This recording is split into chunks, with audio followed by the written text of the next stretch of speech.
and welcome to the P Word. This is a podcast for adults. Actual adults.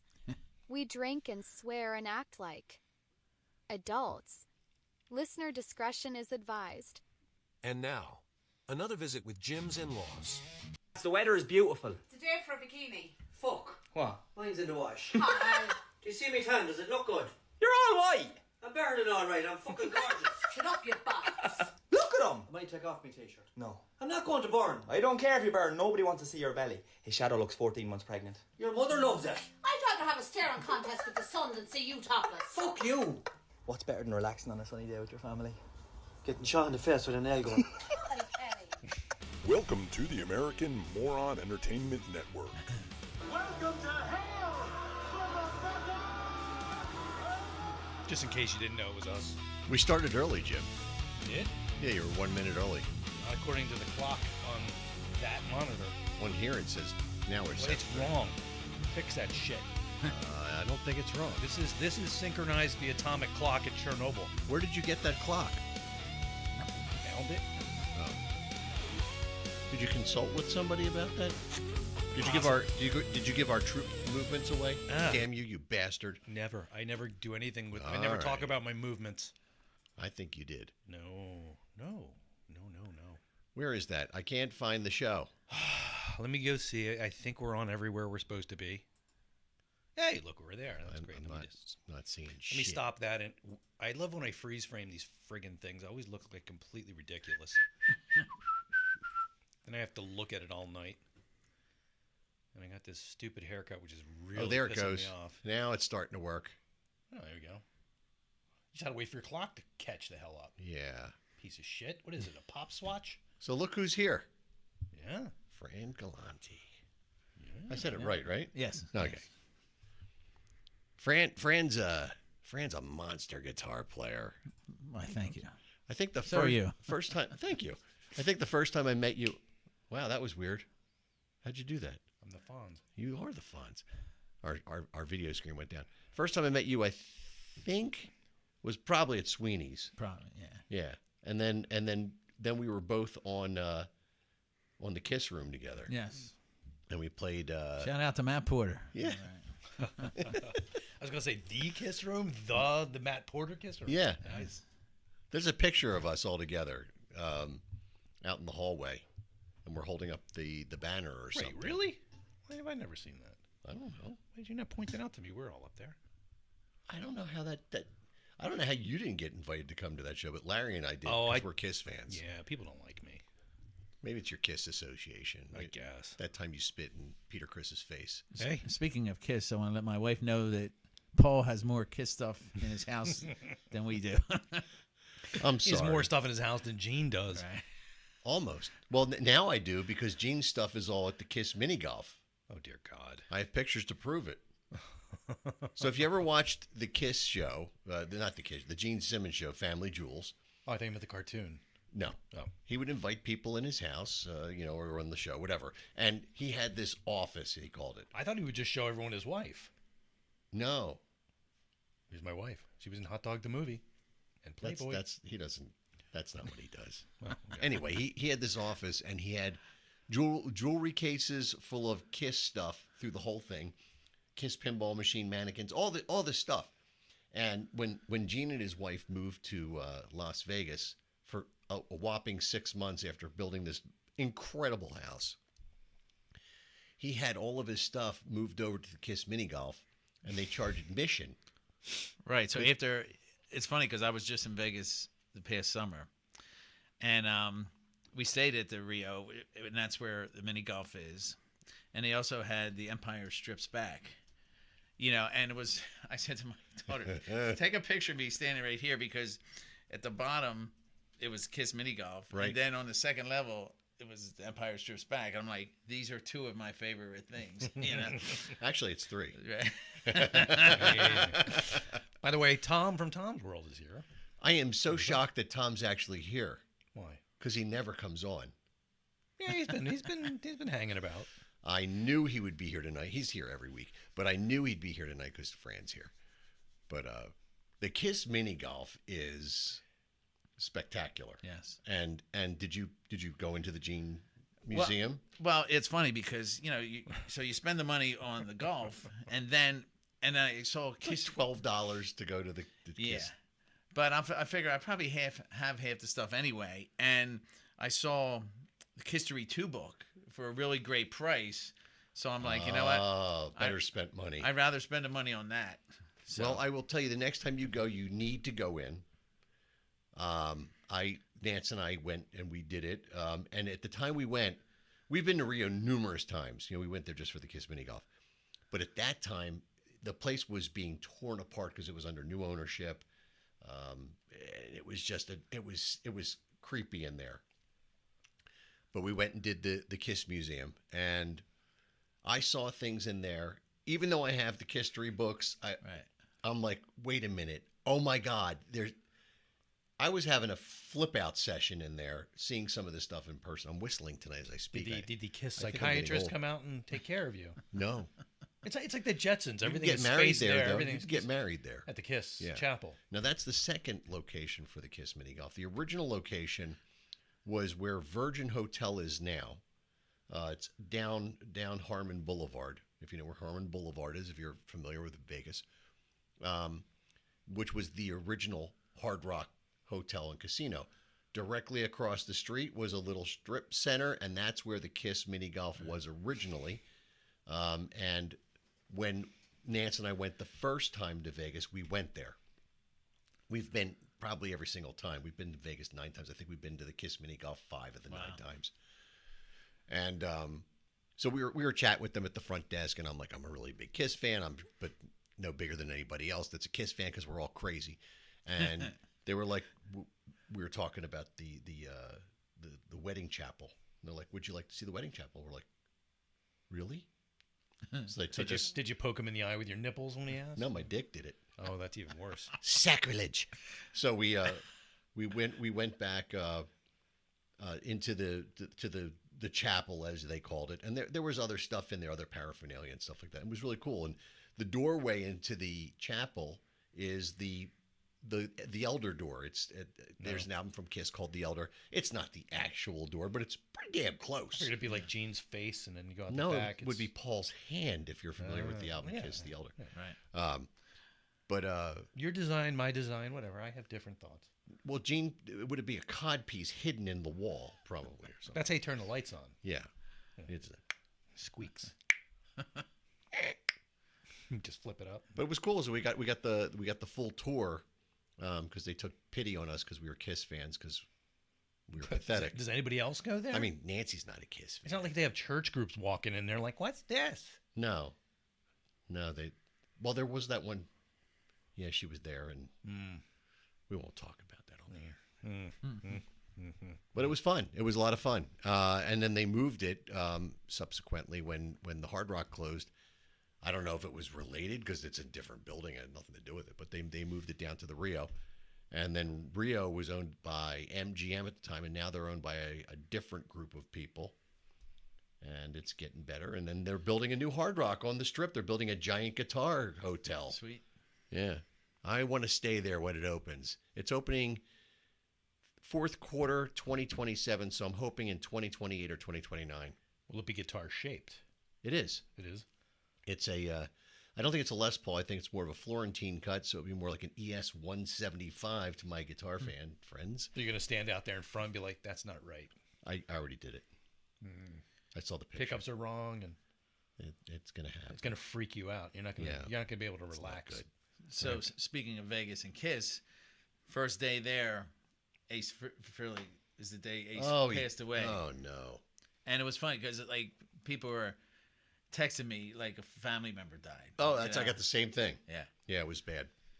So the next day is when we went to the golf, and it was like, for a couple bucks, they had these like big guitar picks. Yeah. You can write a message to Ace, and they were going to put it on the guitar in the mini golf. So I don't know if that ever happened, but see, now every time I've been to Vegas, I know Bruce lives out there. I know Eric Singer lives out there, and I'm always hoping that I'm going to run into them. Now I know that there's a bagel place that Bruce goes to, and it's in Henderson.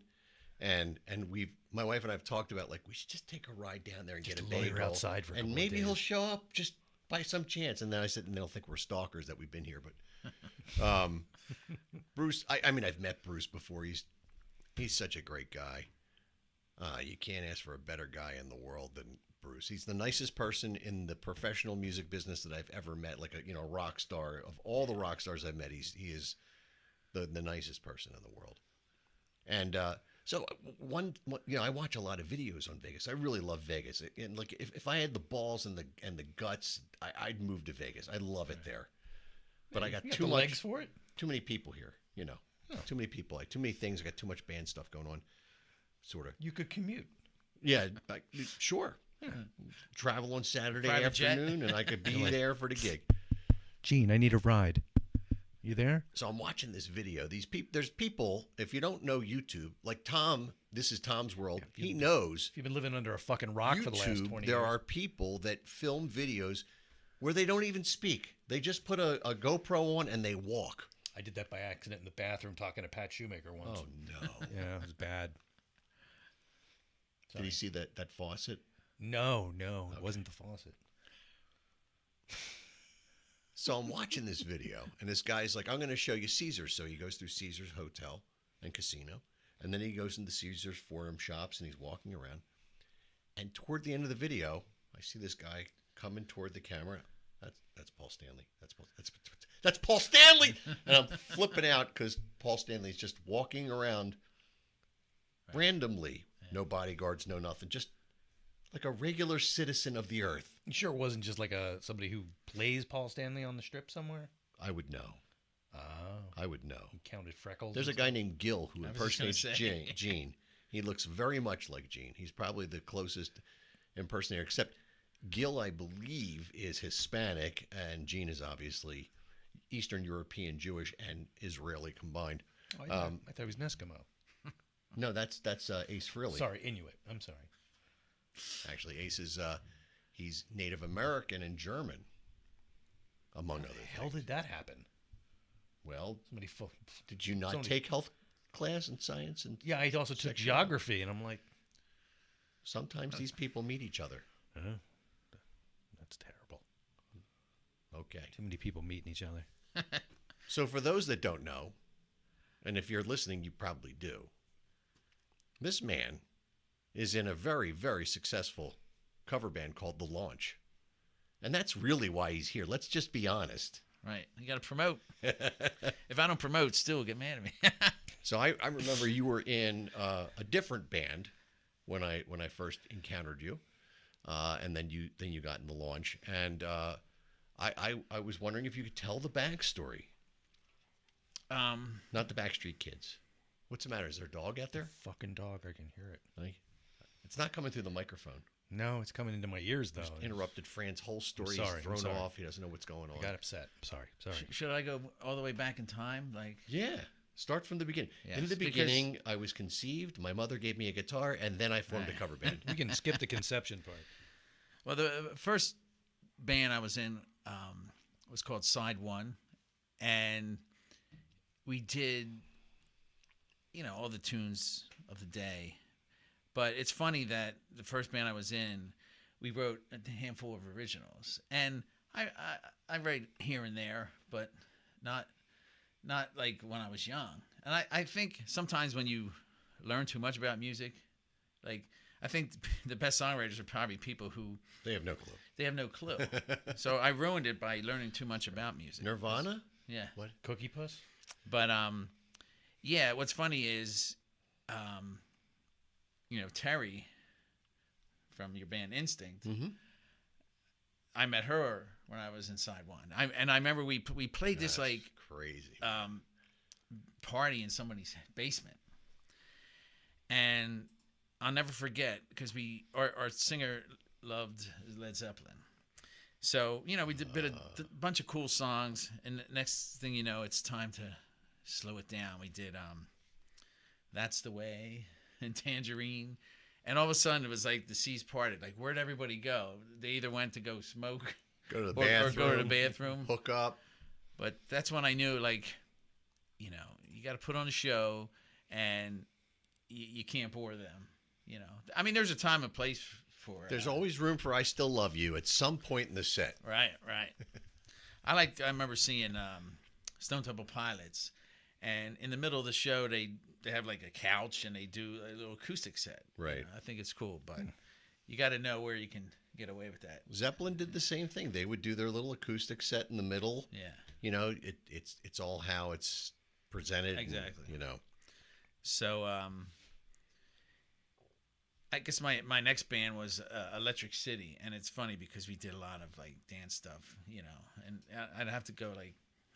Oh, you had to do the moves. But we did some cool stuff, and obviously all the girls liked it. You know, we did like "Let's Go Crazy" by Prince, and Frankie Goes to Hollywood, crazy stuff like that. Catchy tunes. But you know, eventually I moved on to Madhouse, which is the band like Buddy Cash was in. Oh wow, yeah. Mark Iizzi and Great drummer. Yeah. Oh. So you know, and we did all the cool rock stuff, and it was cool because you know grunge was coming up. And I didn't mean to take away from Buddy. Buddy's a legend. Yes. No offense, Buddy. You're not listening. Right. He's, you know, I think he's actually texting me right now. He's enjoying the nice weather in Arizona. I know. I think he likes to bust balls when it's freezing here. I have a relative of sorts that's in Arizona. His name's Paul Sears. He was in a prog band in the 70s called the Muffins, and he's out there. They moved out there. They were in the Washington D.C. area for forever. Interesting. Arizona's the place to be. For me, it's Vegas, but that's where everybody went in the 70s. Arizona? Yeah, everybody went to Arizona. Like, it's cheap. I'm like, it's a desert. Exactly. It's really cheap to live in the desert where it's 2,000 degrees and there's no water. Yeah. There's In-N-Out burgers there. Yes. When I went to California the first time, that was one of the first things we saw was In-N-Out Burger at every stop. I was like, what is this In-N-Out Burger? Right. I still want to find a Jack in the Box just once in my life. They have lots of those out there. Yeah, I looked for one when I was and there was there. something called Bel Taco, if I remember correctly. Mm-hmm. But, you know, what was nice was like the grungier stuff like I could do. Mm-hmm. And the singer Mark Kilcourse, he was great at like Motley Crue. Like, so like we did everything. It didn't matter whether if it was hair metal or grunge. We did it all. You did it all. You know. And what year was this? Oof. I guess mid-90s, I think, you know. When I was out of it. I was done. You had enough. I was retired. I was what's your Thor fat stage? I was in my Al Bundy stage. I used to play guitar in a band. Right. So it's a long 10 years. You know, there was a couple years where I wasn't playing, and I'm trying to think how I hooked up, with the Kiss Room. Oh well, just Facebook, meeting friends, and started listening to the Kiss Room podcast, and so that's how you got introduced to Matt. Yeah. So wow. Ace Frehley was at the Keswick Theater. Hey. Right, and then across the street there was a Keswick Tavern. My favorite bar. Right, and Matt and Anthony Porter were over there, so I went up, introduced myself, and he's like, "You should come on the Kiss Room." So like the next month I go on there, I brought my acoustic, and we did. I think I did like a mellow version of Love Gun or something like that. And the funny thing is, this guy Jim, he's bass player, and he was on. So the next month, Jerry Watkins, Steve Flores, Steve He's a Campagna. monster musician, dude. So they were called Rock and Roll Over, and Jim texts me and he's like, "Yo, there's this band. It's they're like doing the same shit we were doing, But I listen. I'm like, oh man, they sound really good. And the funny thing is that they were planning on doing like the jingle for the Kiss Room, and like I beat him to the punch. Oh wow! In ladies' room, meet you in the Kiss Room. So heard it. Yeah. So But Hey, next thing you know, Matt Porter's here. you're right. Cool. And next thing you know, we're looking for a guitar player, and we did a few really great gigs. Played Havana and New Hope. That was awesome. That's a great room. I saw Ace there. Yeah, me too. I was So like, we were probably at that same show. I was at the bar, kind of trying to see him, That but was at the show. It was probably about 10, 12 years ago. Yeah. He had all of his JCM 900s from the Kiss reunion show with him. oh, okay. Because I went up, we got there early, and I went back behind the amps, and the Kiss barcodes were on the back because they actually barcoded and scanned their stuff. I guess they were like, hey, so you can take your stuff, or I'm fucking taking these, man. Who's gonna fucking stop me? But it was cool to see those amps, and I was like, oh my god, that's from the reunion tour, because there were these posters they made, and anyway, I digress. So, eventually, so every month we'd go on the Kiss Room, I love either it, man. me and Jerry or the whole band, and it was funny because it was very raw. Sometimes, I had this little, those little Line 6 practice Sure. amps and stuff. And the funny thing is, we did it was like an anniversary for Kiss Alive, and it had auxiliary input, and I actually put crowd noise going through my amp along with, That's great. So, just like Kiss Alive, it had fake crowd noise. Oh yeah, but Eddie Kramer. But playing with Rock and Roll Over really got me loving doing the tribute stuff. Yeah. And a couple years later, 2:00 in the morning, I get a text from my old drummer from Madhouse, Kevin. Because everybody's up at 2 in the morning. Right. On a weeknight. So, back pre-COVID, bands had to play it until 2 in the morning. Yeah, we did. But especially at Sweeney's. Right. So, he said, we're getting rid of our guitar player. So I called him the next day and auditioned and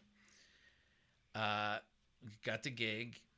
And then a couple months later, we won the MGK house band. I remember. And, and then, so that was what? Was it 19? It was right before COVID. Right before COVID. 19 is about as close 2019, yeah. Right. So the cool thing about the MGK house band gig is you get to play really cool gigs. Like, I've been playing for years and mostly just bars, you know. But, I never played on a battleship before. I never played this bonfire where they had got this giant Phoenixville. Wooden guitar, and then we did a ski trip thing. So, and the thing about COVID was, Stu likes to say we're 19 to 21 house band. Well, that's only because of COVID. Right, you got the 2-year stint. But the world record for right. MGK. but the great thing is we got to play the Battleship twice, and the Battleship New Jersey, right? Yeah. And the Bonfire twice. So, so that was cool because those were great gigs, And I played a hell yeah. There's this drive-in a couple hours away, and me and Jerry from the Kiss Room, we played acoustically. We opened up. They had the Detroit Rock City movie playing, and before the you movie, opened up. We were in front of the. Oh, that's cool. But it was so funny because I guess it was the fall. The grass was high, and I had long pants and socks on, but the bugs were just they still got destroying you. me. Oh, right. So, but yeah, you gotta make sure you put off in your gig bag. Now. Right. Lesson learned. A lot of memorable gigs. Yeah. Oh hell yeah. So the drive-in, was it Shankwellers or Becky's or Mahoning, I think. Mahoning? That's the other one. That's the one I didn't pick. The last one. Oh, okay, There's cool. 3 of them, right? Yeah. The 3. Yeah. I think Matt Porter was there. I bet he was. Right. But yeah, so getting into the launch, it started out they were a Boston Styx band. I remember. So but that's our listeners may not. So if you're in the Philadelphia tri-state area, you probably know who the launch is. So if that wasn't enough to learn, then Dude, I give you all the credit in the world. Like that's. And then they throw in Queen. Sure, So then that's easy guitar parts. I just had to go out and get a Brian May Red Special. You should. So Of course. Is it a Burns? no, it's I don't know who makes it, but it's it was under $1,000, so it wasn't too bad. Thank God. And it's I guess his newest. I mean, who knows? He's got a new one that he just put Yeah. out. He gave one to Tony Iommi. Yeah, and Steve Vai. And Steve Vai. There was, I think he gave like a bunch of guitar players some, and I was Yeah. like, oh man, that's great. so cool. Right. They weren't under 1,000. No. What else I was going to say? Yeah, so learning the tunes were a challenge. And it's funny because Brian May, though, like his solos are so memorable. To me, that was the songs. easiest. The hardest was Boston because so many of the solos sound similar. They always got the tweedly deedly dee, deedly deedly dee, so that was tough trying to get them all right. And because sometimes it's the same, like this one's in D and this one's in E, but he's doing the same kind of triplet. And there's been a few times I'm like, oh, wrong song. Oh, But and the Styx is JY. A lot of his solos are off the cuff. Some of them aren't, but it's kind of like Van Halen. Like some of Eddie's solos, you can tell he's just wailing. it's wailing, yeah. But other ones you got to learn, right? So, but yeah, it's been a trip so far. So That's cool. When I think of memorable solos that Eddie wrote, I think of like Dr. Love. Isn't that's his solo? Or is it Christine 16? It's Christine 16. Yeah. Yeah. And they made Ace learn it note for note, and he was very resentful Yeah. about that. But when you listen to it, you go, "Oh, yeah, I hear it now." Right. It's pretty cool. And then later on, I heard the demo, with Eddie and Alex on it. That's cool. Gene Simmons, the Vault. The Vault, which I think I got to listen to a bunch of that stuff on Amazon, if I'm not mistaken. I know I got to listen to the majority of the Creatures of the Night box set because I have Amazon Prime, so I got to listen to that. That's kind of cool that they do that, but it kind of takes away from the whole idea of buying this thing and having this, when they're charging crazy money for those things. Well, I'm kind of pissed at them right now because, first of all, they put out the Dress to Kill box set, and like 2 months later, they put out the Kiss Alive. Alive, yeah. And they're, I have a million T-shirts. I don't need another T-shirt. And the Destroyer box and the Creatures box were around 200, under 200. Now they're going for like 8. Yeah, well, like the CD version is like 290. Like, talk to me when it's $199.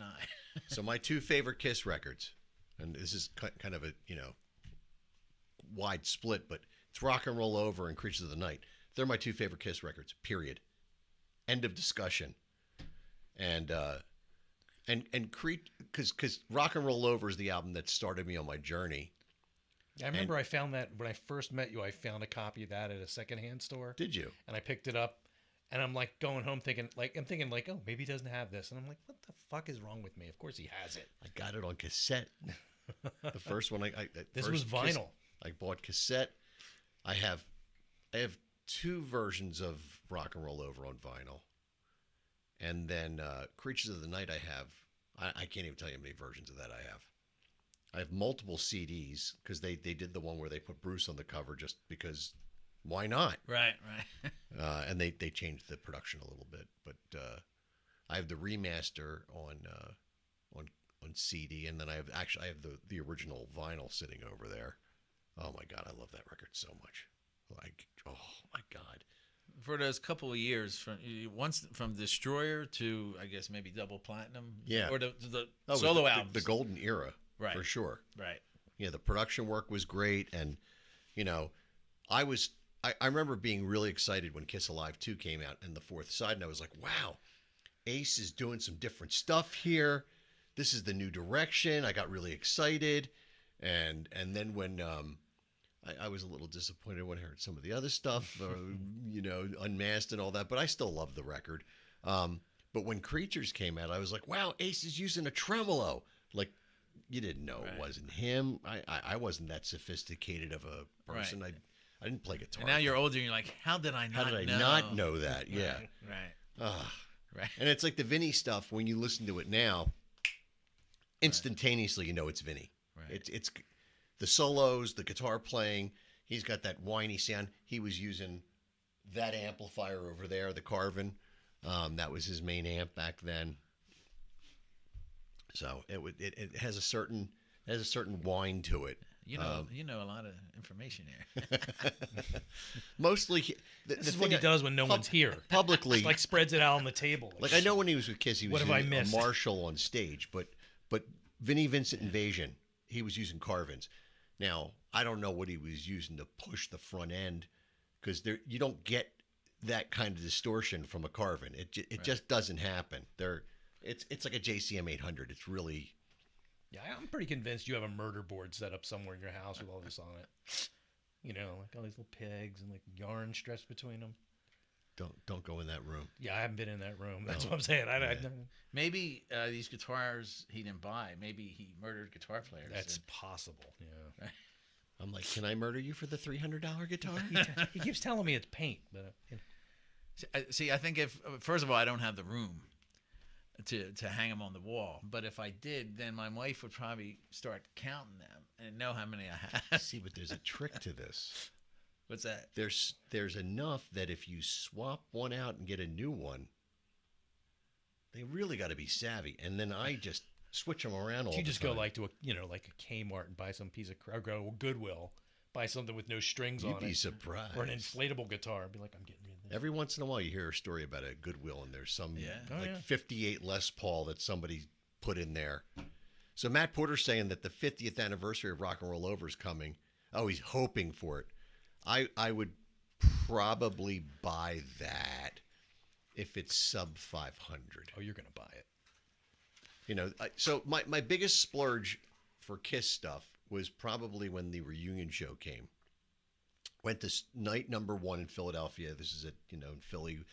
Ace, Peter, Gene, Paul, and I think I said all 4 of them. I don't know. I forgot Ringo. Ringo was there too. And at the end of the night, we were walking around, and I was like, "They have the Kiss history book here.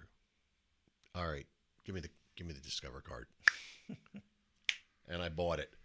And I was like, oh my God, that was so much money. It was like, I don't know, it was like $200 or something. I don't know. It was like the world at that point in finances for me. Yeah, Marcy got me the Kiss history book, so I knew I should marry this girl. Smart man. I think I read that in 3 days. I think it was the amount of time it took me. Yeah. With my second grade level of reading, it was perfect. And then this is a funny story. So Mom, what's cunnilingus mean? The book started to split at the seam. Yeah. You got too excited. You opened it too hard. So I contacted whatever the company was. It was the Kiss company of some sort, and I complained, and they're like, "Oh, okay, well, Oh my God. you need to send the book back." Oh, and I'm geez. like, "Okay, well, my book, because at this point, at the time that this had happened, Bruce and Eric Singer were no longer in the band. Making a lot of clicking noises tonight. Yeah. And watching Vice Grip Garage? Yeah. So they said, well, we can't get you a book with all 6 signatures. We can get you one with 4. I said, not a deal. I said, I need all 6 signatures. Otherwise, you guys owe me money. Right. That was nice of them. You broke the damn spine. And No, there was like technically what they would call a recall at that point. The bindery had a problem with the glue they used. Right. Oh, wrong horse. So then they said, how about you cut the page out and you can just stick it in the new book? I said, no, that's not stock. That's not how any of this works. And this went on for 3 months. I kept pestering them. One day in the mail, a new book showed up with 4 signatures. No questions asked. I never returned the book. I have 2 now. Oh, cool. Awesome. Bastard. Squeaky wheel. Right. Wheel. That's funny. That's how Old School got its first gig, probably. That's how I got my. Can we play here? Can we play here? That's how I got my Can we copy play of here? my CD copy of The Wall. I pretended it got broken in a move. Remember CD upgrade? Oh yeah. Yeah, I wrote in. I'm like, oh, we moved, and my vinyl copy of The Wall got wrecked, and they sent me I never heard it on the radio. They just showed up one day at my apartment. I'm like, oh, cool. When Kiss, a lot of bands, but especially Kiss, they would put a lot of stuff in their records.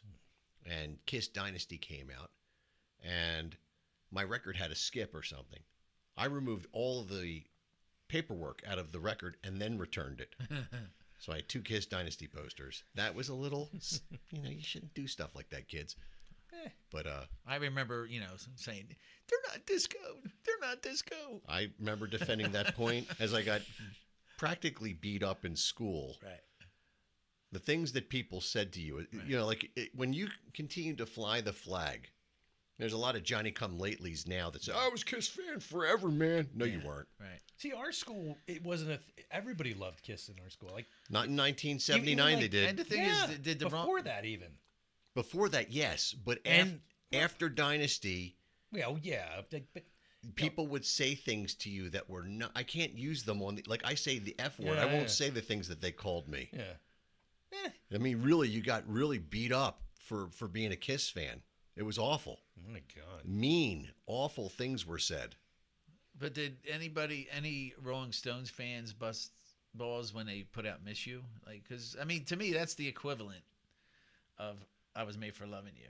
It's very Emotional Rescue was another Right. one. Right. I did hit a guy with a Yeah, shovel well, because he said he liked slang. There was some pushback when Emotional Rescue came out. There were some things said, and when Rod Stewart, "Do You Think I'm Sexy" came out, there was a whole thing that went on with that. Right. But Mr. Stubbs in the house, Me. saw him on. Sorry I missed you Saturday night. guys. Yeah, sorry. I That was a missed it. great show. Stubbs debuted his new to him PV Triple X combo, which used to Nice. be an amp I owned many years ago. It sounded wonderful, and he had a great show. And our friend Tegan was playing guitar with the band, and he sounded incredible. And he uses a Carvin. It was a great show. It was a lot of fun to be at, and it was the debut show for Tegan. So I was really excited to see Midhaven. That was down at the Nail in Ardmore. Great venue. Great place to see original Is bands. that Ardmore there? That's Ardmore. Is it? It is Ardmore.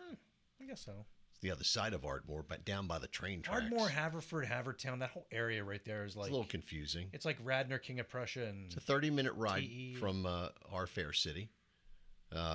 Feels a lot longer to me.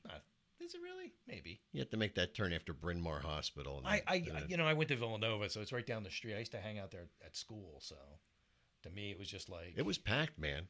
And there were a lot of college kids in there. Yeah. It was, I guess, the school's back in place, man. session and it's a Yeah. place to go. I don't know. Well, Kelly's is shut down now, right? Is it? I thought so. I feel like I was there. 5,000 years ago. Yeah. Oh, yeah. Yeah.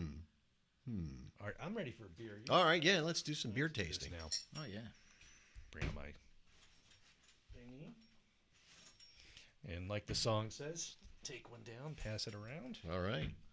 So, honest to God, one of the things I find most interesting about doing this I like this. is artwork. somehow magically, I think I never double up. Like somehow, all the shit I've forgotten over the years, This I has remember. never been brought in this room. This one, I might have had this before myself or something. Yeah, you didn't bring it in here. But this, I had to check the archives. I actually did. So we didn't have this. So this is Desperate Times Brewery, Desperate Measures Red IPA. I love it, man. 'Cause The we did a multi artwork one. is great. You know why it's great? Because it's simple, it's to the point, it's legible. Oofed. I love simple can art. I really do. I worked in the biz forever. Of course, this isn't metal decoration. This is a sticker. But that's fine. That's fine. That's a local And they're in brewery from Carlisle. Carlisle. Yeah. No, I messed this pour up desperately. You did. You're going to have to wait for that head to go down. Yeah. Hey, I say what that she all the said. time. Let's Yeah, see don't if I say can it. do a better pour than you. I'll do it this way.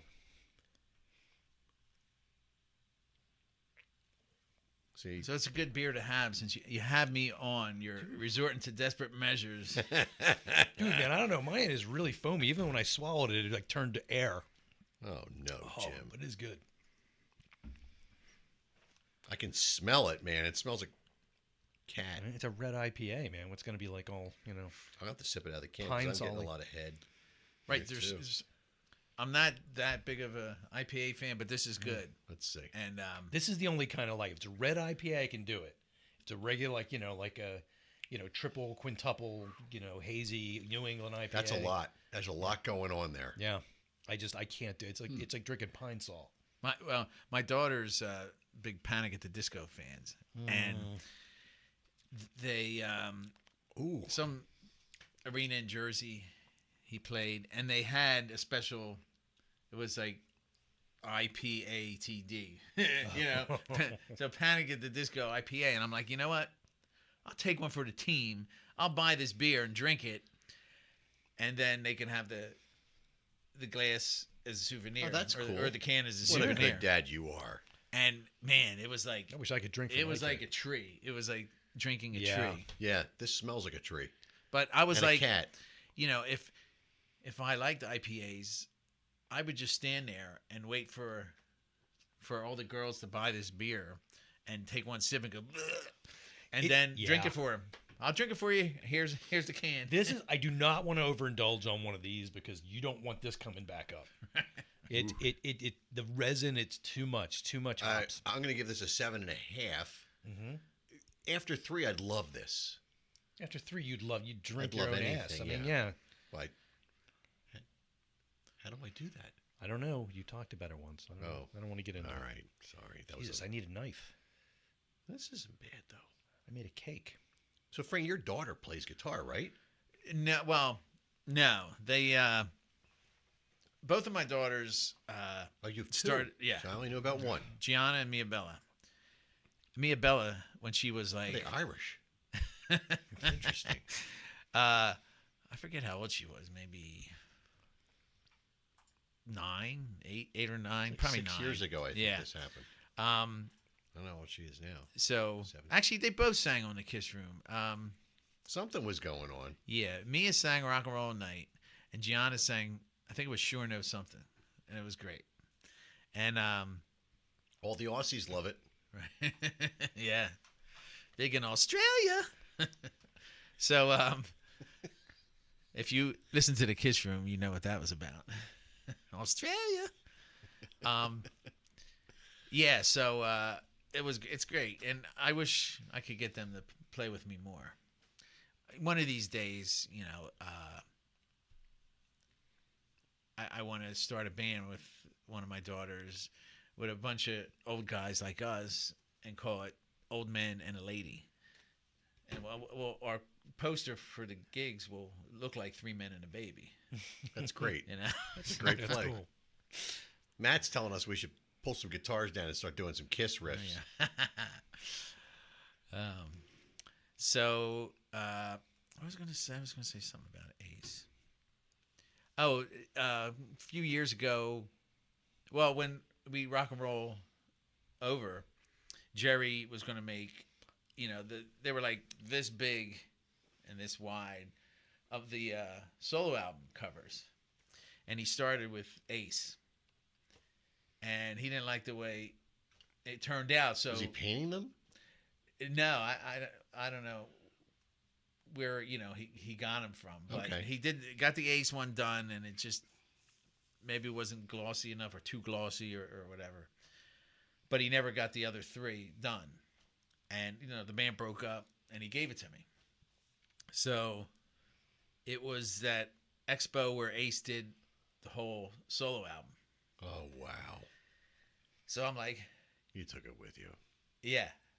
And I'm not going Hey, to. Curly. Yeah. That looks like me. Right. Holy shit, that's big. But it's like the first autograph I ever paid for, and to me it was worth it because I'm like, Oh, totally worth it. it's got to be the biggest autograph Ace ever did, Wow. So yeah, I have to send you a picture, but I would love to see that. But- He was I met him at Oaks at a convention, and he was nice to me, but he wasn't nice to many people that day. I felt bad for him though, because I don't mean like I felt like he had his opportunity to make money and do all those things. I just felt bad because he just Poor guy. He was bored. He just didn't. He clearly did not want to be there that day, and but it left a bad. My son is a huge Kiss fan, and he was dejected. Like he was like, I'm never going to see him play again. That's how bad it was. Yeah, at least it wasn't Al's Diamond Cabaret. And I was like, wow. He's probably played there.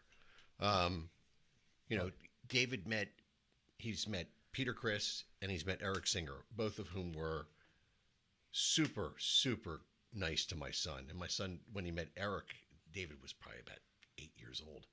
He was just so good to Eric to David. And Peter Criss was super. I've talked about it a number of times on the air, how great he was with David.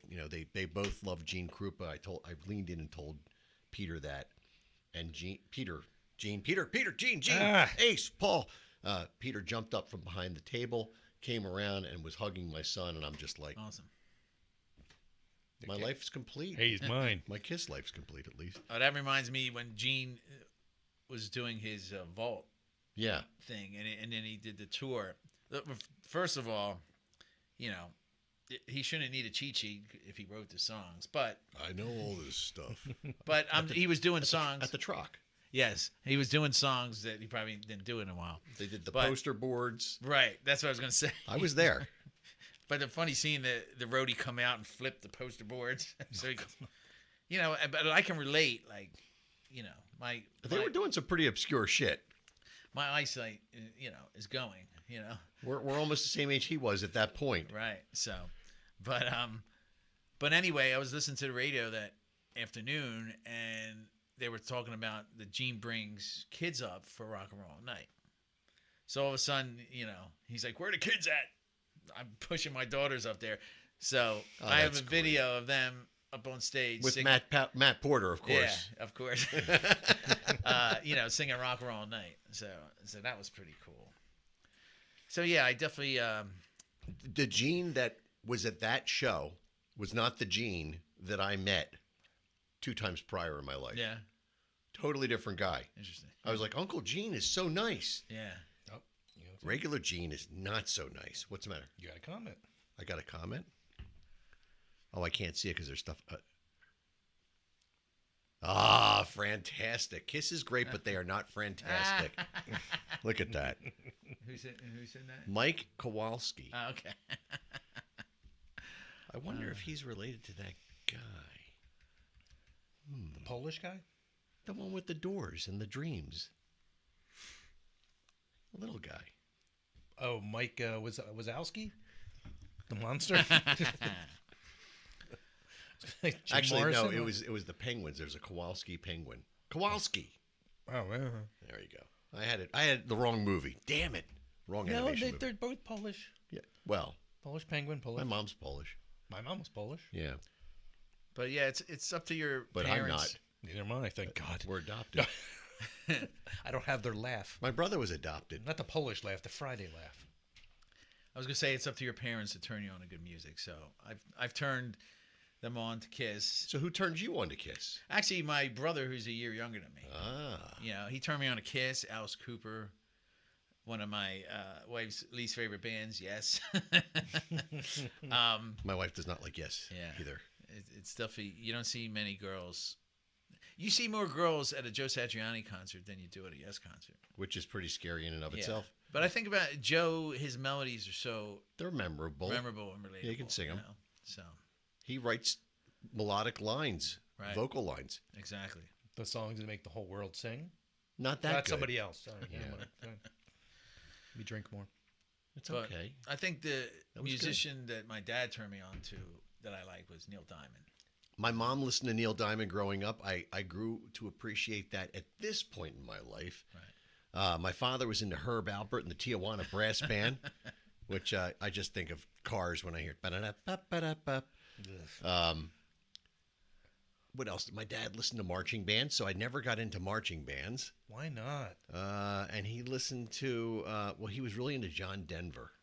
Ooh. And he liked the band Alabama. Well, that's okay. The Oak Ridge Boys. My father was into like a lot of Southern type music. I don't know, Jewish guy from Northeast Philly. I don't know. It doesn't make any sense. Actually, it was from South Philly. My parents were into what they called cowboy music. Same. I think in the 70s that was just a thing. That was like if you wanted to go to an orgy in the 70s, you had to listen to country music to be cool. You were 'Cause if bucking the norm. Yeah, if you walked in and somebody's playing like Lawrence Welk, you're probably not dropping your keys in a bowl. That was not happening in my house. My mom listened to a lot of Frank Sinatra and stuff like that, but the music they listened to, I wanted nothing to do with it. Yeah. On the whole. My neighbor Larry was into this band Kiss, and I didn't know they wore makeup. I didn't know anything about them. He just played me this Rock and Roll Over album, and I was like, I like this. This is great.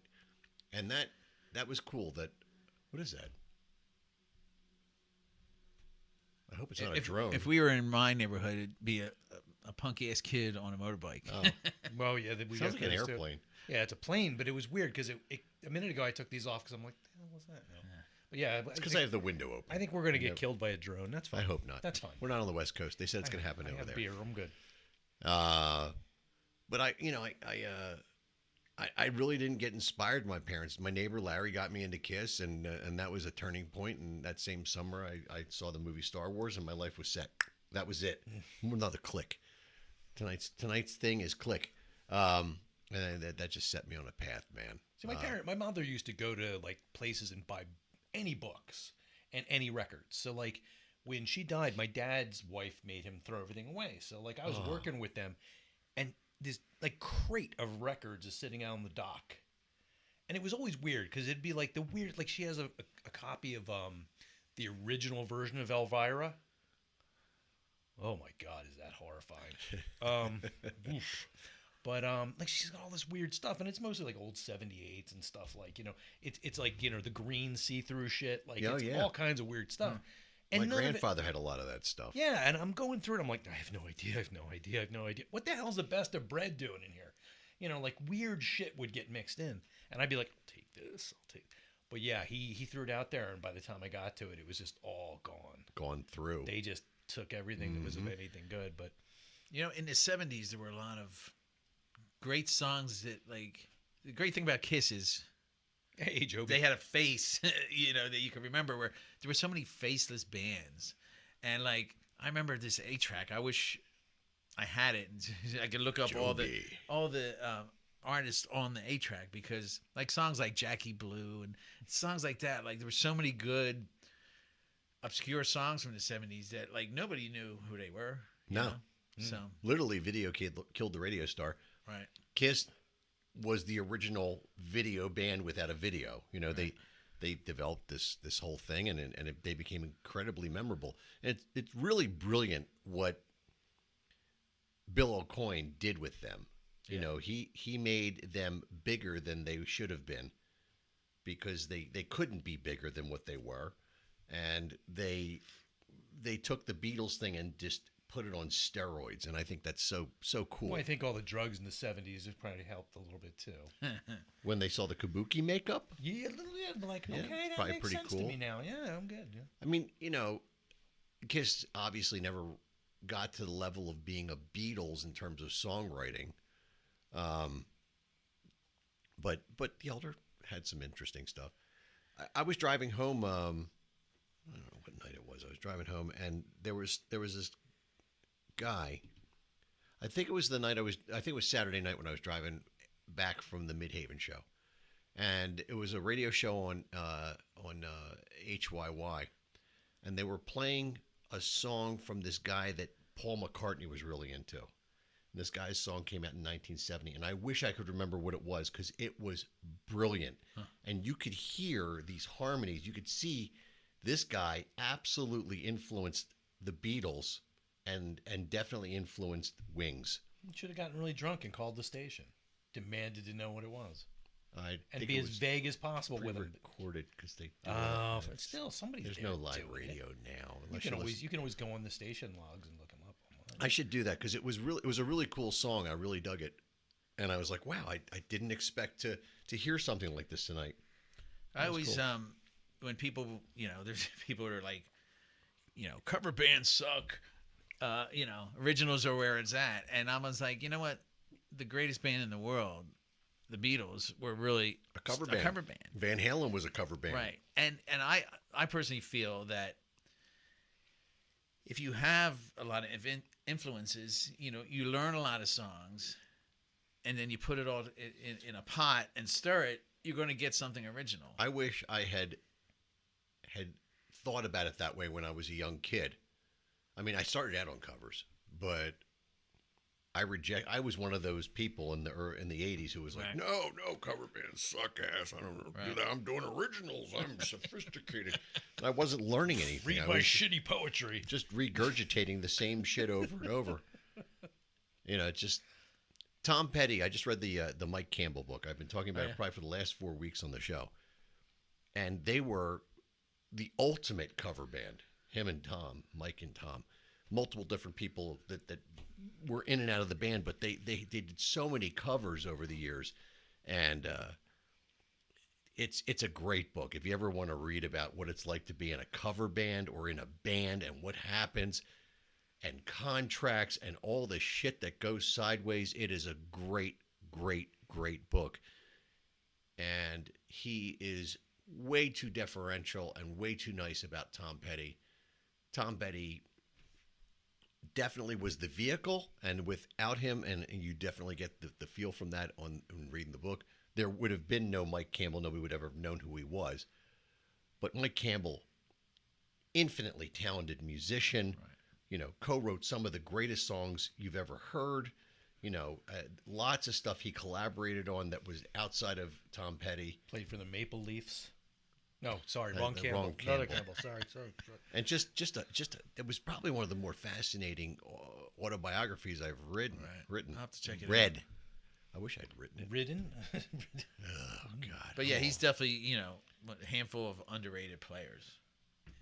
And I mean, not my style of music, but I can totally appreciate that whole Gretschy Telecaster world and the soupy guitar. Like his solos are freaking killer, man. Right. It's funny because the MGK house band, like every band that's in the contest has to learn. I know the one song, and our year it was "Running Down a Dream," and it's funny because this past contest was American Girl. I'm like, thank God we got "Running Down a Dream," and the funny thing is, so we won the semifinals, and then in between the semifinals and the finals, my family went to Disney, and I'm in the bathroom, and I'm like, well, I texted the singer, and I said, listen, your voice is too good.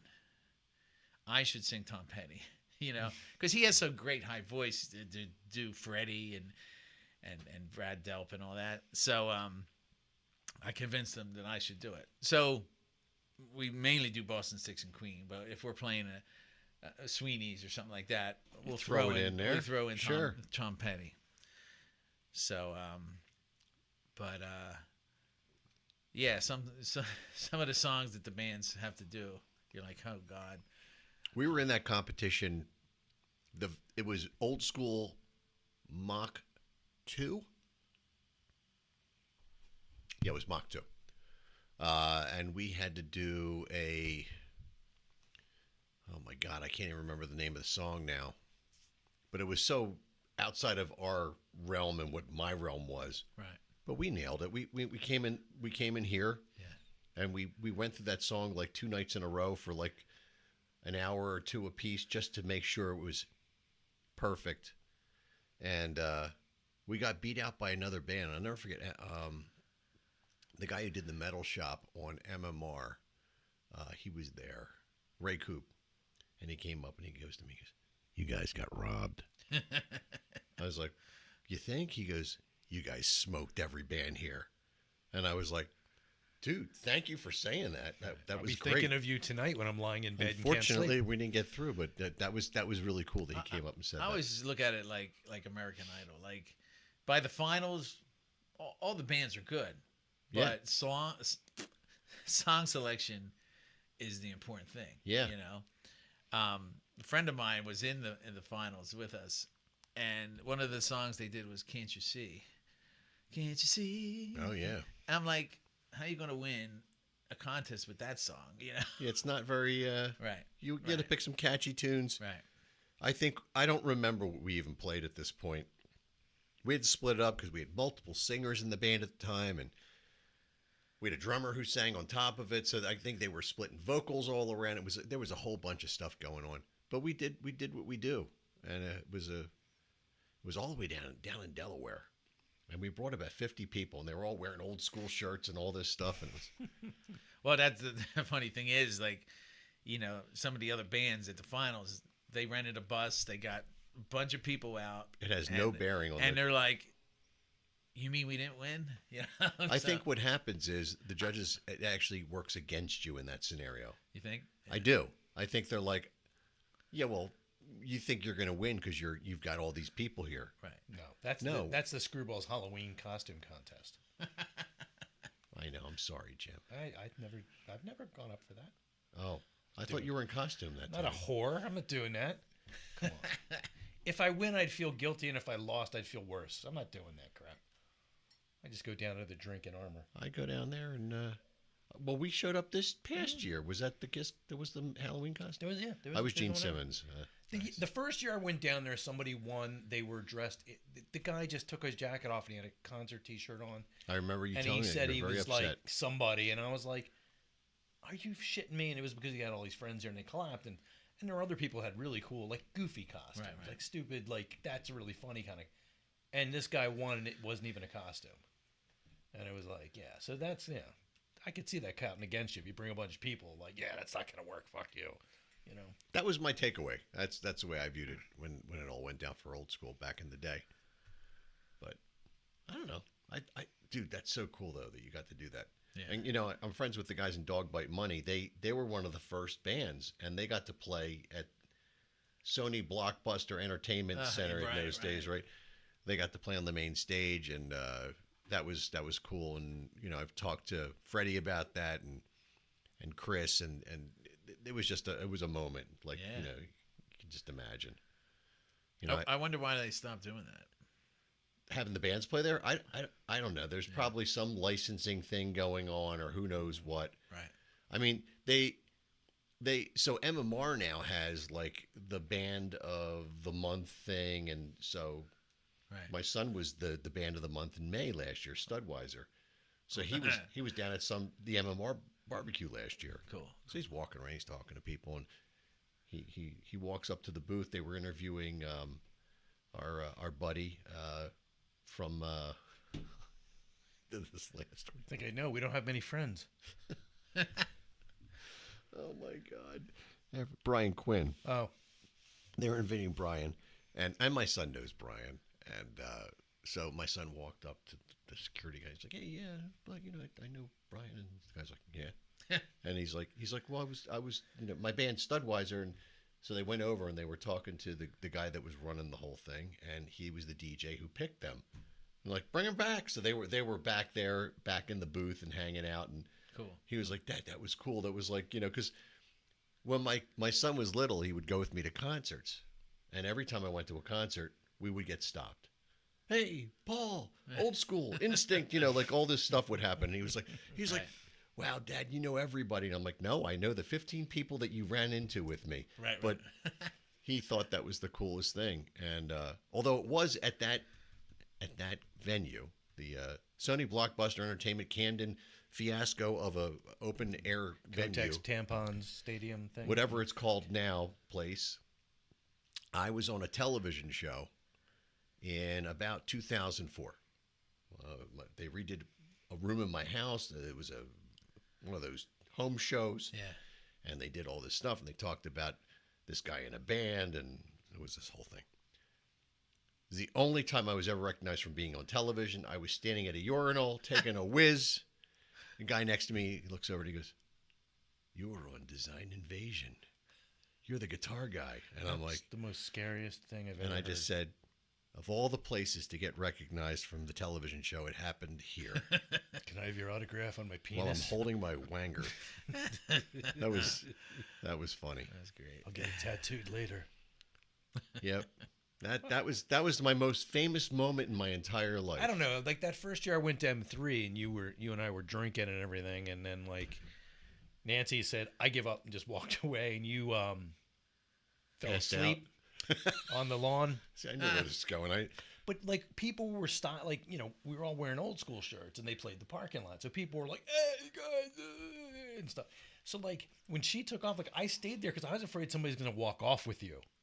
Like people were taking pictures with you. They're like, because I was drunk. They're like laying on the lawn, thinking about. I'm like, they might just steal him and take him home. He might just wake up in like somebody's basement in Philadelphia eating a foot. That'd be fine. Another experience. Yeah, we're playing that parking lot this year. Yeah, but we're not going to the show. That makes sense. We're gonna play the parking lot and we're gonna hightail Are the tickets it. getting more expensive, or are they staying the same? Ticket prices are the same, but it's only one day this year, and there's no after party unless you're a VIP, and there's no pre-party. So you may remember we went to the party at. Did we do that with you? Sorry. Anytime you went anywhere cool, I got thrown out. Yeah. So there were at M3. They have you ever been? No. They have a hotel that's down the street, and all the bands stay there. Excuse me. And thank you. And they have like a lobby there, and it's like the worst kept secret in the music business.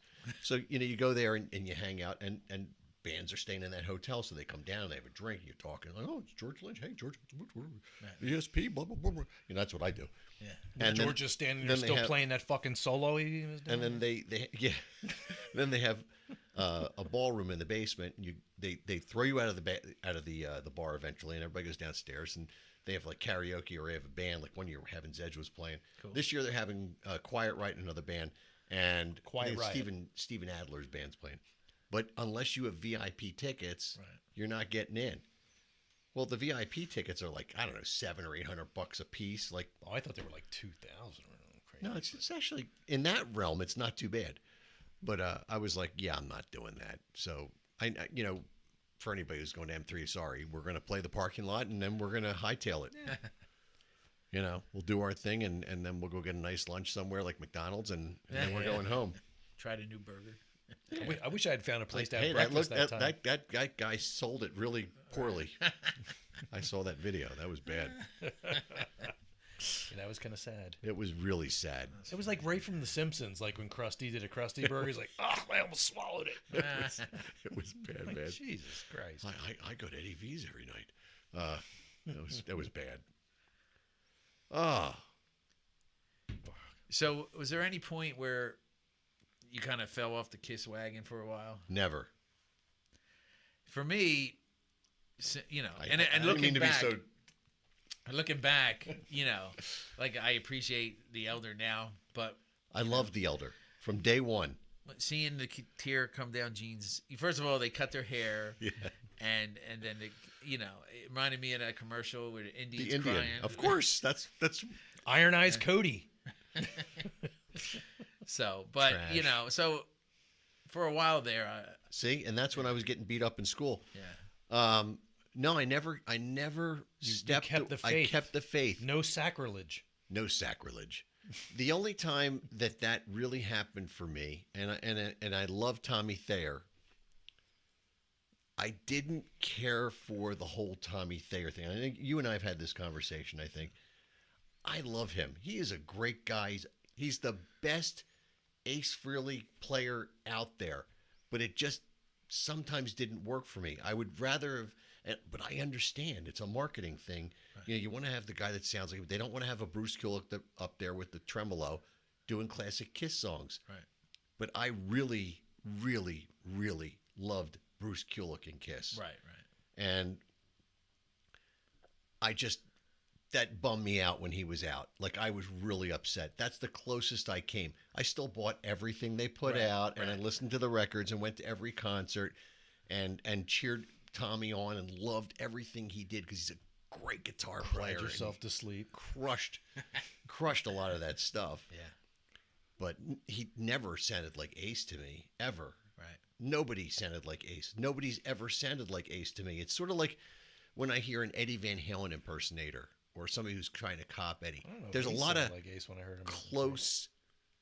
They get, even if they get to 90%, there's that thing that's not happening that I am, and this is a guy who plays in a cover band. I don't attack solos from, or even the rhythmic playing of anything as though I am them. I approach everything from an Eddie Van Halen point of view when it comes to learning and playing a song. It's my spin on it because I'm too fucking lazy to learn it right. So, but if I was in a Kiss cover band, I would probably kill myself trying to nail that twang that Ace gets in his playing. There's a certain twang. I think you would die. I think you would be down here. I'd be like stressed out. You'd be down here. You'd starve to death. You'd be like all emaciated. It would trying be to get bad. away. Yeah. It would really be It'd bad. be It'd be and disturbing. nobody really nails that. I mean, It's his vibrato. it is. It's violent. And the thing about vibrato, and not just guitar, but singers, it can make or break you. You know, Oh, there's guys that do vibrato. I watch videos and like their vibrato's so bad. They're a great player, and all of a sudden they do this one bend, right? and you're just like, dude, you were killing it for 95% of what I just heard, and you just died on the vine. Oh, God bless you for that. But Oof. And you know it happens with the Eddie Van Halen guys. Like they get so close, but then there's that one thing, and the one thing that most guys don't get with Eddie Van Halen is there's a swing. It's not in time. It's definitely out of time, and it's his flow, and that is really, really hard to nail. You know, it's funny because I wonder how he would be without his brother. Like, would another drummer have a real hard time? Well, you Frank, can look yeah. up some videos of him. He was on the Letterman show, and he was still Eddie, Right, and he still sounded really like, and even on Beat It, you know. Right. There's, But he was, you know, he was probably just soloing on the Letterman show, and he was obviously just soloing on Beat It. So I Yeah. wonder rhythmically, yeah. His- I mean, you they know. definitely were left and right of each other. and that's what I mean. He's, you know, musicians know not only was he No. a great soloist, but the rhythm was really where it was at. And when you have that kind of synergy going on without a click track, they're going in and out of time together right, in a way that patterns and works. right. And that is the most difficult thing in the world to reproduce if you're not that genetic person. Right. And when that happens, it is absolute magic. It is the greatest thing that ever happened for you musically. And those moments they are pure euphoria. They're almost sexual in the way that like the euphoria that you feel is it's overwhelming. all right, take a drink. Sure. Jeez, Take one Louise, too. man. I don't know. And You that know, Eddie rile Van up. Halen and his brother had that euphoric timing signature together. It was just incredible. I'm still pissed. Every time I saw Van Halen in concert, they were supposed to do some crazy thing with the drum kit, and it never works. Like they're gonna it's gonna raise up, it's gonna fly through the air. It's some shit they were gonna do. Like everybody's like, "Oh, you're gonna love this. We saw him last night. It was really cool." Meanwhile, Didn't they were work. talking about Motley Crue. No, I'm just kidding. It never worked, man. It's funny because we're talking about Kiss and Van Halen, and those are the only two bands when I was young I saw every tour. And then by that time, I was playing out all the time, and I missed a lot of my other favorite artists that because I was sucked. too busy Well, playing. Gene Simmons is coming to Parks, Yes. and I'm playing that night. Oh. And I've thought about calling the promoter and asking them if we can jiggle the week. Yeah. Because I really would like to see him at Parks. I got tickets already. I'll be there. Oh, man. And I'm like right down the street. Where are you From playing Parks. that night? What, are you here? You know, Yeah, at the place. that place. The place. Oh wow. You just have to drink harder. It's like when that happens, I go, well, it was just meant to be for me not to go. I tell myself these stories I don't know. And his band. This fucking sucks. His band's so good right now. I mean, that band is just stupid good. I mean, it's the guitar player from Wildside. I love that band. I love his style of playing. I remember when I first heard the first Wildside record, and I went, that guy's influenced by Ace Frehley all day long. Like, there were certain things he did in his playing. Oh, I thought you were doing it, and people were like, Paul, just work. Get to work. Come on. And that guy kind of nails a lot of the Ace stuff, Ace isms. When I've been watching videos because Gene's on tour right now. He's doing a great job with all that stuff. I mean, Rocket Ride and all that.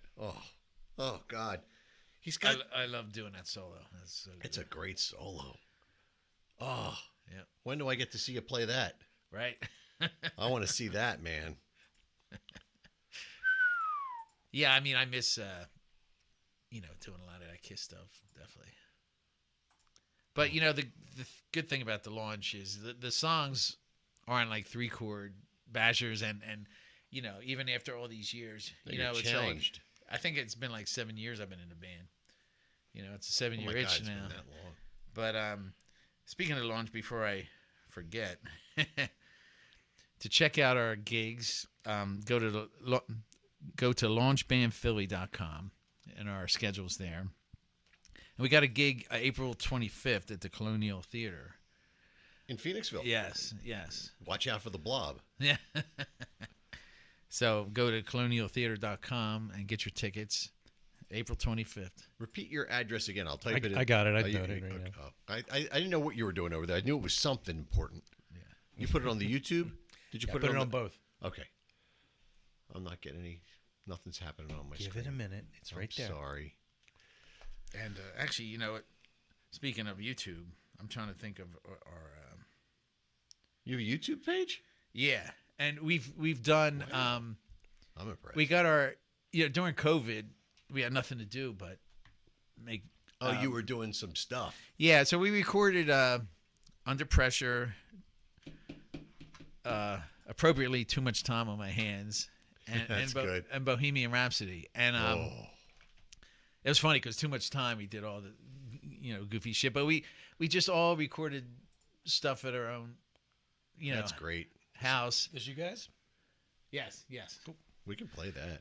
So By the way, if you like the P word, you can like and subscribe to us on YouTube. It's right there. It's just easy. Just click the button. For God's sakes, just do it. but yeah, we had fun making those videos, and me and Stu, the bass player, have like a running joke throughout the videos. Like I take my guitar cord and like throw it in a pool and shock him, and then we do Renegade by Styx, and I'm like in a barrel and he throws me off into the Niagara Falls and stuff. So it's really entertaining, funny. That's cool, man. So I mean, I think These that guys, one. yeah, there yeah. they're up at Sweeney's all the time if you want to see them. Yeah, actually, you want to April 3rd we're at Sweeney's. I knew it was coming soon. Yeah. I'll be up there soon with Old School. I think at the end of the month or something. Yeah, if I'm not playing that week, I'll definitely be out. And what else have we got? Reese's. That's in We're playing there. Hatboro? We're playing there in May. It's a cool place. It's it's just like your local bar, But they have like a little stage thing. yeah, and the people there are really nice. They treat you well. So Nance and I stopped in there for a drink, and I talked them into booking the band, and cool. I don't know. We were on our way back from like New Hope or something that day. Trying to see. The only thing is they have bands in the afternoon, which we've done, and they have bands at like 8:00 at night. They asked us to do that as well, and I said I don't know if I can get these Draculas out of the house to play an afternoon gig. That's not going to work. But see, the good thing about the afternoon is you have plenty of time to set up. Where the second you got the band changeover thing. the going second on. band don't have a lot of time at all. Great. So Well, we have a new scaled down system, so I think it might work out. I'm trying to see when we're at Sweeney's. We're at Sweeney's on March 28th. That's the night before I go on vacation. I think that's when I'm at. It's a double weekend. We're playing Leone's, and then we're playing there. The next old school show's coming up. That's Yeah. a bunch of stuff going on. Ooh, what did I do? I hit the thing.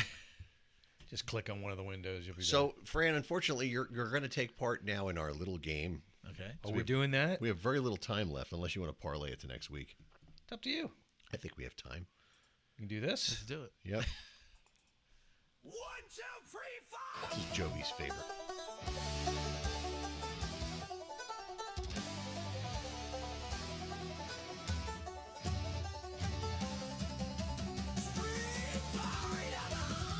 I do love that banjo metal.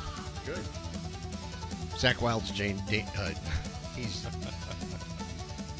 jealous. Is there a Van Halen tribute? And and they do a eruption on a banjo. I'd love to hear that. All right, let's get this up here. All right, Jim. If it That wonderful time of the night. trying to double click and nothing's happening. There we go. So, all right. So rules are all the same. 5 of these are real headlines from the news. 1 of them I made up. Your job is to find the one I made up. So number 1, Florida man claims drugs fell from sky. 2, Florida man arrested after wrestling lawn ornament. I hate when that happens. I have a story about that, but we don't have time. Florida man breaks into home to watch Netflix, falls asleep on couch. Why not? Florida man arrested for throwing a live chicken at a police officer. Florida man in full clown costume was arrested for trespassing. And Florida man shows up to court wearing only a towel, claims it's spiritual armor.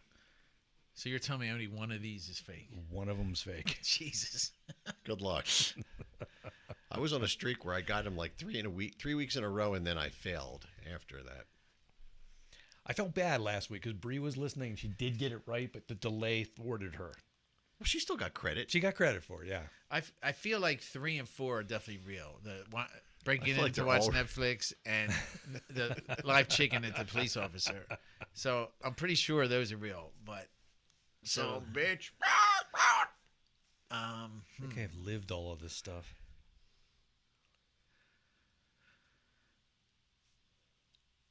I'm gonna go with 2. Do? I think that's a good choice. I'm going to go with 6 just to be different. Okay. 2 and 6. Anybody else? Well, let's do the. We're on delay, Jim, so you have to wait. I'll do the. Joby might have bailed. He might have had a bowel movement.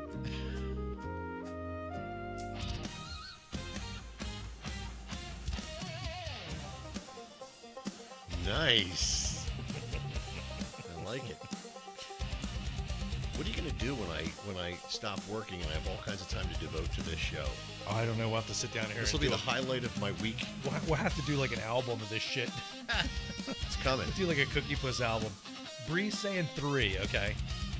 We're all over the place. This is good. Diversity is good.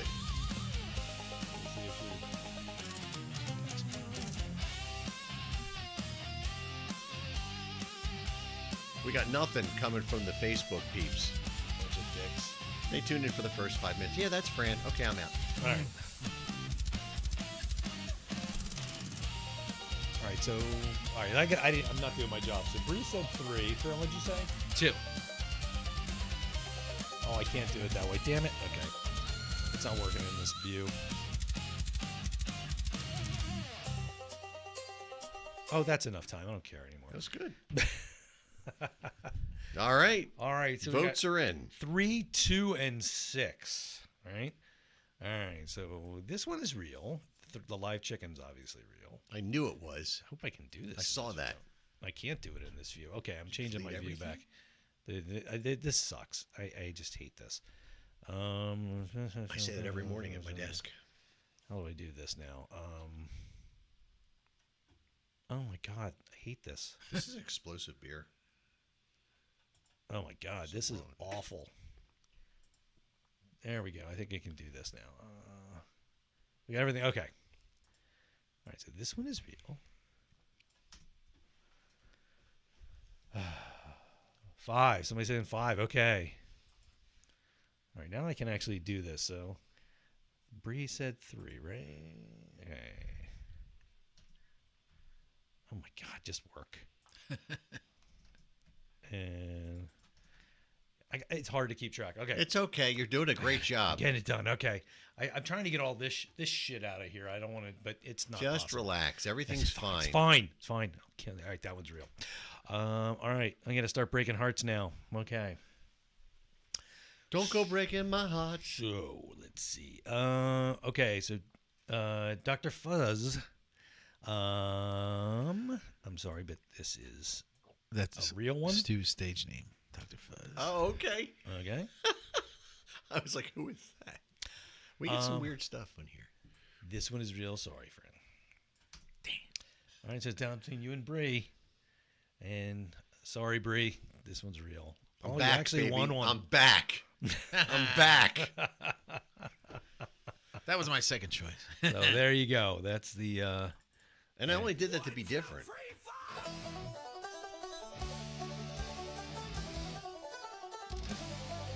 It is very hard to do metal banjo. I'm telling you. I put the reverb on it.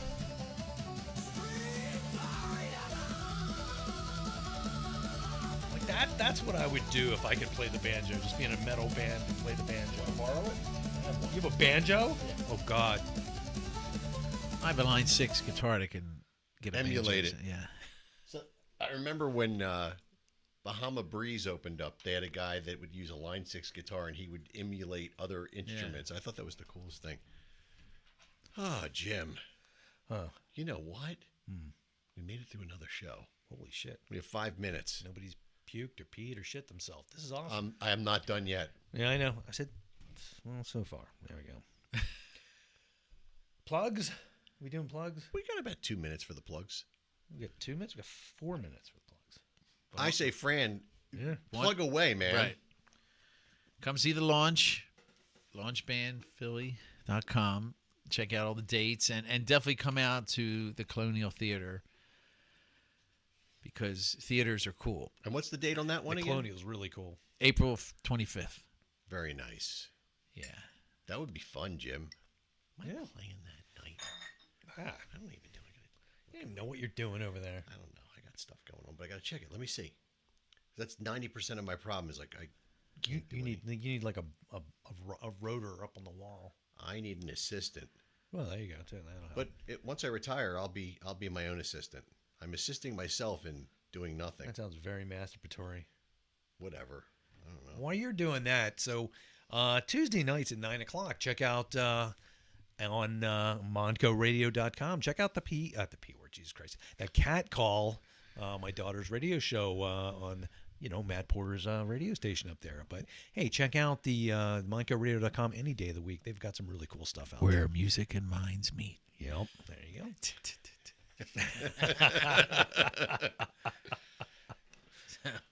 So I'm off again this weekend because our show got canceled because they forgot they had hired an Irish band to play one of those things for the Yeah, they do Irish things. Yeah. So Old School was supposed to play at Free Will. So if you're thinking we're there, we're not. Those girls are not old school. But they might be, but they're not there for us. And if they are, they're in the wrong place. No, I meant the dancers. the Oh, Irish because dancers. I'm going to the Sixers game this Saturday. Why? Because I got free tickets. Oh, it's free. Yeah, Still, so- why? Offered some free tickets, and then we're Worth going to paying dinner for in South parking. Philly. So it's a fair trade off. So my next gig with Old School is Saturday, March 21st at the Mighty Screwballs once again. True that. And then on March 27th, we'll be at Leone's down. That's way down in Delco. Delco, I think that's where we're at. No, it's probably Downingtown. Yeah, it's Downingtown area. It's a new room for us. It's in Downingtown, Pennsylvania, 116 Wallace Avenue. Old School making their big debut there. And then the next night we'll be at the Ultimate Sweeney's. That'll be a dual singer night if all goes well, unless there's something else that goes wrong. I don't know. But if all goes well, we'll have Bob and Claire. Screws fall out all the time. The And world's imperfect. If I'm not playing, since it's close to me, I'll come out. That's awesome. And I'll get up and sing rock and roll night again. Or maybe this time I'll play. That would be even better. I would prefer you play. And we're at the final score on April 10th, so we could work There you something go. out for that one. There you go. There So. you go. Oh boy. So that's a whole lot of stuff going on in the world of Old School and the launch and the cat call. MoncoRadio.com. And it's just everything's just great. Oh, somebody's here. The divorce sound. You should re-upload that and just call it divorce. I should. Only a few will know it. Man, they're really knocking tonight. It's like an endless loop. Well, it's horrifying. It's been a great show. Candy-ass clown! Yeah. Right.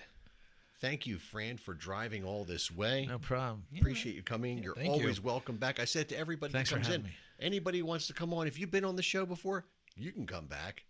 Except for that one guy. Yeah. He's not welcome. I know of at least one guy I don't want coming back. I'm just saying. No, I am definitely saying don't bring him back. I can't wait to find out who is. We appreciate you, and you appreciate us, and thank you for listening to the P Word. Yeah, don't forget, pee yourself every Wednesday for now, night at 9. For the For moment. now. Yeah. For now. See So- how I did that? So band practice changes back to Wednesday night. There you go. All right, we'll see you next week. Take care. Dios. No, it's not you, Larry. Not at all. Actually, I don't think anybody would know it if I even said it on the air, but I won't.